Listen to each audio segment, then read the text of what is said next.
Thank you so much for joining me on this mindful look into the Spanish alphabet. How does it feel to have reached the end of this introduction? You might be thinking there's still so much left to learn, and how absolutely wonderful is that? Language isn't something locked in a textbook. It's a living, breathing gift ready for you to step into. Spanish is a treasure chest, and you now hold the key. You might explore Duolingo on your phone, order comida in your local taqueria, watch a Spanish film, read a children's book, create a playlist of your favorite Spanish songs, or swap stories with a new friend through a language exchange.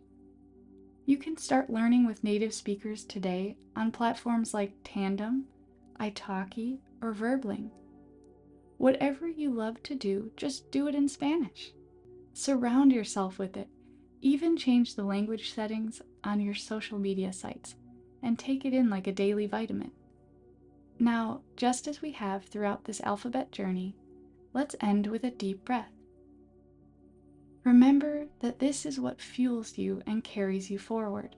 Fluency does not happen because you forced your mind to memorize useful words. It is a process that unfolds from loving every moment, every word, and every imperfect language exchange. You already know enough to begin. Simply let curiosity lead and embrace the discomfort of not understanding everything. I bet you didn't understand everything in those stories you listened to, but I'm certain you walked away with something new, and that's remarkable. You can get really far by focusing on the Spanish tools you already have and playing at a level a bit above where you think you're at. So go ahead, stumble, laugh, repeat, and discover. Spanish isn't waiting for you to be perfect. It's waiting for you to play. Now, take a deep breath. A jugar.